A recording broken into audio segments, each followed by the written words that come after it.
Assalamualaikum warahmatullahi wabarakatuh. Perkenalkan, nama saya Abdul Munawir Makat, kelas 035 SMJP, NIM 211010503903. Di sini saya akan mempresentasikan atau membuat video terkait dengan ruang lingkup analisis makroekonomi. Yang pertama, ruang lingkup analisis makroekonomi.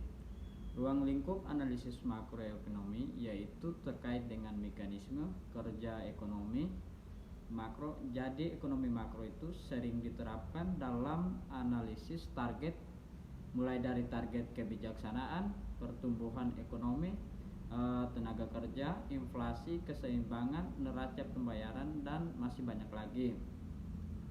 Kemudian ekonomi makro. Ekonomi makro itu merupakan cabang ilmu ekonomi yang meneliti tentang kondisi ekonomi suatu negara secara menyeluruh atau agregat. Disiplin ilmu ini digunakan untuk menganalisis dan membuat kebijakan yang berkaitan dengan perekonomian suatu negara. Dalam buku Ekonomi Makro karya Ali Ibrahim Hashim menjelaskan bahwa ilmu ekonomi itu adalah ilmu yang mempelajari perilaku perekonomian secara keseluruhan atau agregat. Maka ruang lingkup ekonomi makro meliputi kemakmuran dan resesi atau auto barang dan jasa perekonomian, serta laju pertumbuhan auto, inflasi dan pengangguran, juga neraca pembayaran dan nilai kurs. Ekonomi makro disebutkan memberi penekanan pada perilaku dan kebijakan ekonomi yang dapat mempengaruhi beberapa kondisi diantaranya, yaitu perilaku konsumsi dan investasi. Kemudian faktor penentu perubahan. Yang ketiga itu upah dan harga. Yang keempat, kebijakan fiskal dan moneter. Yang kelima itu stok uang yang beredar. Kemudian ada anggaran belanja pemerintah, yang kemudian juga ada suku bunga, dan juga ada utang pemerintah. Kemudian slide kedua yaitu perbedaan yang ada pada mikroekonomi dan makroekonomi. Teman-teman perlu mengetahui bahwa ekonomi mikro dan makro itu mempunyai perbedaan yang beda dan penjelasan yang juga agak sedikit berbeda. Jadi ekonomi makro berupaya menemukan perspektif umum di tingkat nasional, sementara ekonomi mikro itu berfokus pada perspektif individu di tingkat konsumen. Dan kemudian meskipun penawaran dan permintaan itu berlaku untuk kedua bidang ekonomi, mulai dari ekonomi mikro didasarkan itu pada tren pembeli dan penjual, di mana ekonomi makro itu berfokus pada berbagai siklus ekonomi atau utang jangka pendek dan jangka panjang dan siklus bisnis lainnya. Kemudian ekonomi mikro adalah ilmu ekonomi yang mempelajari perilaku konsumen dan perusahaan. Sedangkan ekonomi makro adalah ilmu yang mempelajari bagaimana perekonomian itu secara keseluruhan. Kemudian ekonomi mikro itu juga adalah ilmu yang bagaimana cara menganalisis, melihat proses kegiatan ekonomi. Kemudian contoh ekonomi makro. Di tingkat pengangguran, suatu negara akan mengalami proses, atau terutama mereka yang berada pada usia produktif. Contoh-contoh ekonomi makro, ada pertumbuhan ekonomi negara tiap kuartal tahun. Kemudian kesempatan kerja yang diberikan oleh pemerintah, kemudian pendapatan nasional, dan yang poin terakhir itu kebijakan ekonomi yang dikeluarkan oleh pemerintah. Kemudian slide ketiga yaitu tujuan-tujuan kebijakan makroekonomi. Tujuan pertama dari kebijakan ekonomi makro adalah untuk menciptakan pertumbuhan ekonomi yang tinggi. Hal ini disebabkan karena untuk meningkatkan pendapatan nasional secara otomatis, sehingga kegiatan perekonomian itu pun akan meningkat dalam jangka panjang. Kemudian menstabilkan kegiatan ekonomi. Tujuan menstabilkan ekonomi berarti pula keinginan untuk menghindari fluktuasi yang tajam dalam kegiatan ekonomi dari satu waktu ke waktu lainnya. Maka pertumbuhan ekonomi ini sangat berpengaruh cepat dan dapat menimbulkan inflasi. Kemudian mencapai tingkat penggunaan tenaga kerja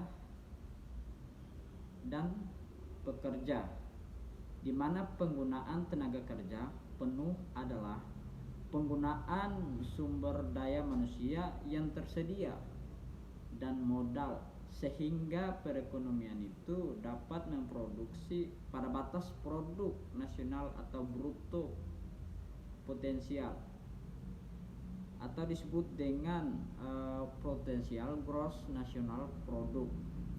Ini merupakan tujuan utama dari kebijakan makroekonomi menurut pandangan klasik Adam Smith. Kemudian menghindari masalah inflasi. Cara untuk mengatasi inflasi adalah untuk menekankan inflasi adalah dengan menaikkan tarif pajak. Naiknya tarif pajak ini untuk perusahaan dan rumah tangga akan mengurangi dan membatasi tingkat konsumsi.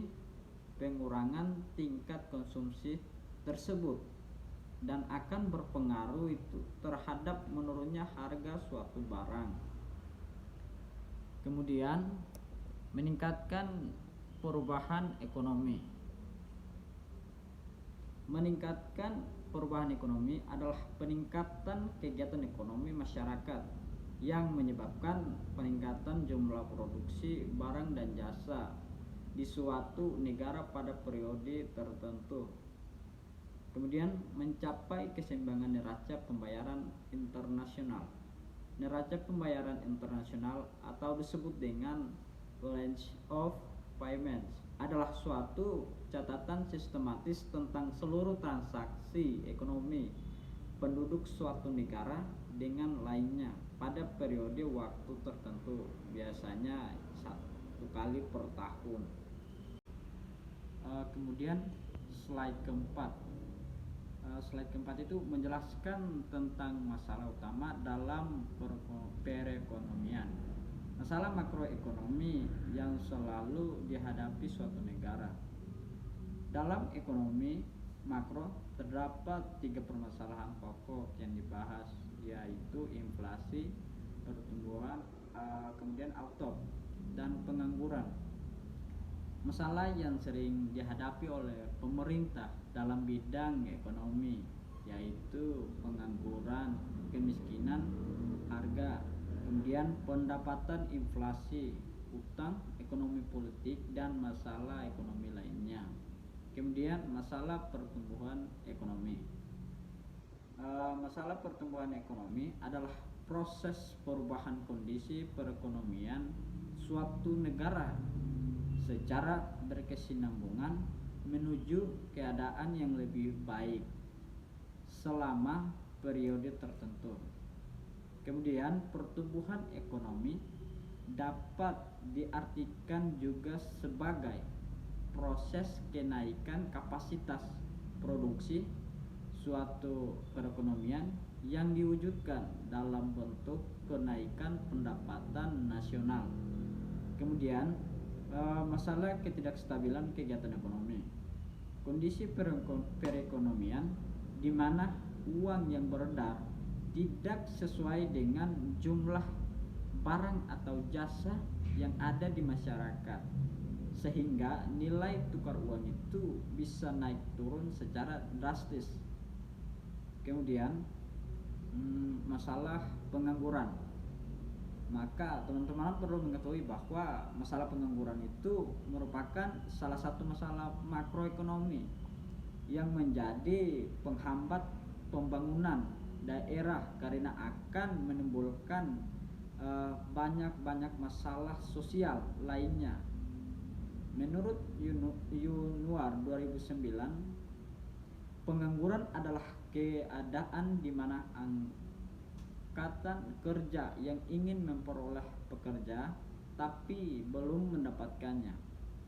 Kemudian masalah kenaikan harga inflasi. Penyebab inflasi yang pertama bisa dikarenakan karena meningkatnya permintaan atau demand pada suatu jenis barang atau jasa tertentu. Ketika permintaan meningkat sementara stok barang yang tersedia itu tidak memadai, atau maka akan terjadi kenaikan harga. Kemudian masalah ketidakstabilan neraca pembayaran. Jadi neraca pembayaran defisit adalah neraca yang memandangkan bahwa nilai impor lebih besar daripada nilai ekspor. Maka jika suatu negara itu terus-menerus melakukan defisit atau sektor keuangan itu akan berjalan lambat dan sehingga pertumbuhan ekonomi sulit untuk berkembang. Kemudian ketidakseimbangan dalam neraca pembayaran itu disebabkan oleh beberapa faktor, diantaranya faktor alam, kegiatan ekonomi pemerintah, dan kegiatan ekonomi swasta. Neraca pembayaran internasional dikatakan tidak seimbang apabila neraca pembayaran itu mengalami surplus atau defisit. Kemudian slide kelima yaitu tentang bentuk-bentuk kebijakan makroekonomi.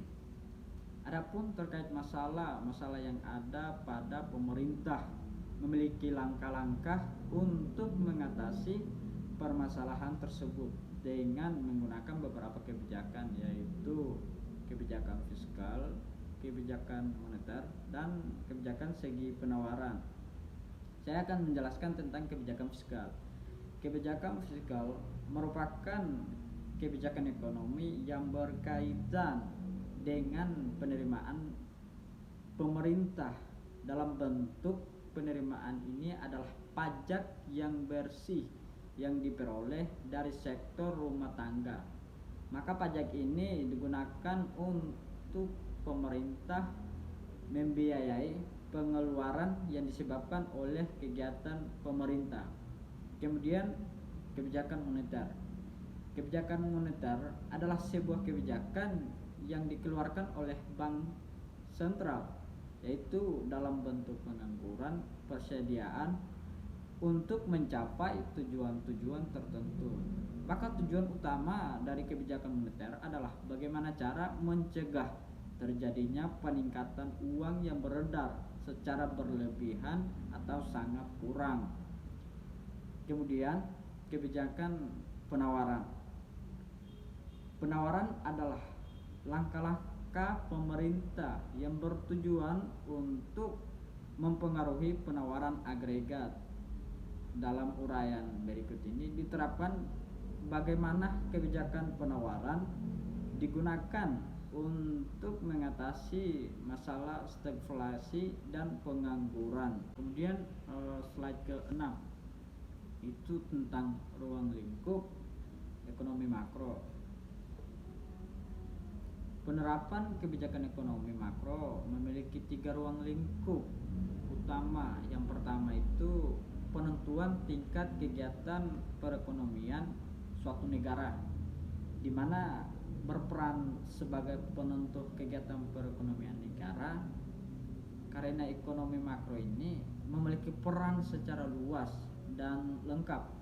Maka di bab ini akan saya jelaskan sejauh mana ekonomi makro ini menghasilkan produk berlaku untuk produksi barang dan jasa. Jadi segala pengeluaran dalam menghasilkan produk, barang atau jasa ya wajib harus dicatat.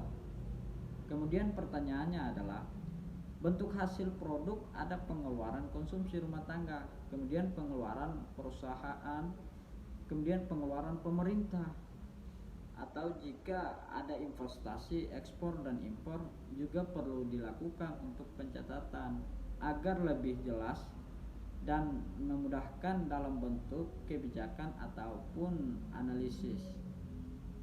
Kemudian kebijakan pemerintah. Kebijakan pemerintah ini juga masuk dalam ruang lingkup ekonomi makro. Maka umumnya pula ekonomi makro ini juga akan mengupas secara tuntas. Kita semua tahu bahwa ekonomi makro tidak bisa lepas dari masalah inflasi dan pengangguran, di mana masalah-masalah tersebut menjadi PR bagi pemerintah, dan dua hal ini pula yang bisa mempengaruhi kebijakan pemerintah.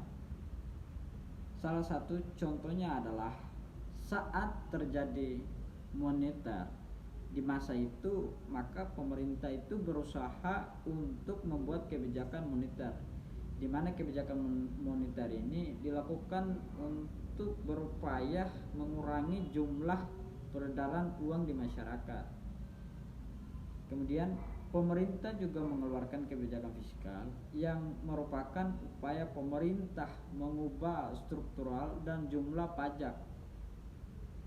Hal ini dilakukan agar bisa mempengaruhi kegiatan perekonomian, apalagi masalah ekspor dan impor. Kemudian poin yang ketiga itu pengeluaran agregat, di mana pengeluaran agregat atau pengeluaran menyeluruh ketika terjadi pengeluaran yang tidak ideal sehingga itu dapat menimbulkan masalah perekonomian, maka perlu diberikan tindakan. Salah satunya itu dengan menciptakan kalangan kerja, di mana lapangan kerja inilah yang mampu mengontrol laju inflasi. Sekian dari presentasi yang telah saya sampaikan terkait dengan teori analisis makroekonomi. Kurang dan lebihnya saya mohon maaf. Billahi taufiq wal hidayah. Wassalamualaikum warahmatullahi wabarakatuh.